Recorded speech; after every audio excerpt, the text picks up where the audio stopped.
Hello बच्चों, let's read the question and the question says choose the incorrect option.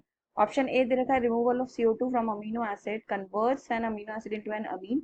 Option B दे रखा है all the biomolecule have a turnover. C दे रखा है metabolic pathways are termed as transformation reaction and D दे रखा है that metabolic pathway always follow a linear route. इस क्वेश्चन में हमें इनकरेक्ट ऑप्शन को चूज करना है। की कॉन्सेप्ट है इसमें मेटाबॉलिक रिएक्शंस। ना हम यहाँ पे बात कर रहे हैं मेटाबॉलिज्म की। एक्चुअली तो मेटाबॉलिज्म सिंपल लैंग्वेज में हम बोले तो it is the sum total of anabolism and catabolism. अब एनाबॉलिज्म का मतलब क्या होता है?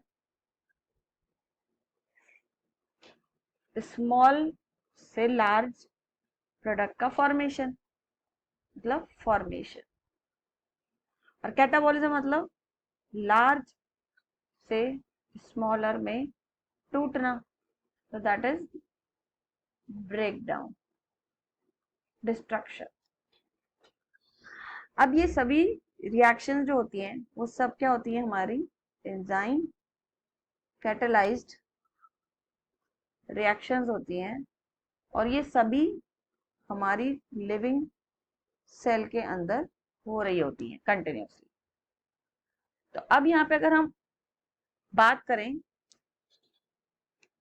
ऑप्शंस की जिसमें से हमें इनकरेक्ट ऑप्शंस ढूंढना है, तो सबसे पहला है इसमें अमीनो एसिड्स का रिमूवल। मतलब अमीनो एसिड के स्ट्रक्चर में से अगर हम CO2 को रिमूव कर दे, रिमूवल ऑफ CO2, तो उससे अमीन स्ट्रक्चर बनता है। तो देखते हैं हम, ये NH2, this is H, this is R group and this is COH। तो अब इसमें से हमने ये CO2 ग्रुप हटा दिया फॉर एग्जाम्पल। अब क्या लेफ्ट हुआ? That is obviously amine group. तो A option is correct. B option क्या कहता है? हर एक बायोमोलिक्यूल का टर्नओवर होता है। Every biomolecule have turnover. अब ये टर्नओवर क्या होता है पहली बात तो ये समझे हम। तो टर्नओवर का मतलब होता है जब कोई भी biomolecules, when every biomolecule change into some other forms, change into some other forms, तो that is actually known as turnover। और ये कितनी बार चेंज हो सकता है अपने दूसरे फॉर्म्स में, उसे टर्नओवर नंबर कहते हैं कि कितने एक बायोमोलिक्यूल से कितने बार वो किसी दूसरे फॉर्म्स में चेंज हो सकते हैं, तो वो टर्नओवर नंबर कहते हैं। तो yes, this is also correct. तो ए भी करेक्ट हो गया, बी भी करेक्ट ऑप्शन हो गया। अब आप बात आती है हमारी सी का। सी ऑप्शन में हमारा दे रखा है मेटाबॉलिक पाथवेज के बारे में कि ये ट्रांसफॉर्मेशन शो करते हैं कि नहीं करते। Metabolic pathways are also known as transformation reaction. तो yes, it is also true. क्यों? क्योंकि one form of biomolecule is changing into other forms. तो ये एक तरह का क्या है? ट्रांसफॉर्मेशन ही तो है। तो that is also correct. D option में हमारा दे रखा है कि जो हमारा मेटाबॉलिक पाथवे है it is always linear, always linear.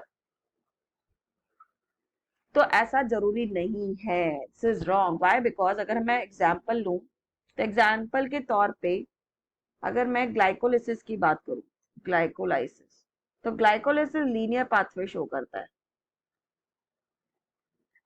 अब लीनियर पाथवे का मतलब होता है कोई एक सबस्ट्रेट किसी भी एक एंजाइम को, स्पेसिफिक एंजाइम के थ्रू आपका प्रोडक्ट में कन्वर्ट हो रहा है। तो this is a final linear sequence में। जैसे ग्लाइकोलिसिस के अंदर हमारा लीनियर सीक्वेंस है, ठीक है, which is an enzyme catalysed reaction. लेकिन अगर हम एग्जांपल देखें C3 साइकिल, तो ये तो साइक्लिक पाथवे फॉलो कर रहा है पूरा। तो ऐसा कहाँ किया गया?